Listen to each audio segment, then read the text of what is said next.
Sometimes you might be asked to go to a breakout room, which is another room in the Google Meet where you will work with a volunteer. And I'm going to show you how to do that. When your teacher asks you to go to a breakout room, you will see a message here. It says, join a breakout room. Click on the word join. Then you will go to the breakout room. When you are done in the room, you click return to main call, which is at the top here. So you click that button when you are finished working with the volunteer. I'm going to click that button and go back to the main room.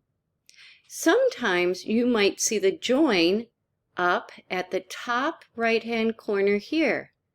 Again, if I click join, I will go to the breakout room. Now I'm in the breakout room. And again, to go back to the main room, I click up here in the right, return to main call.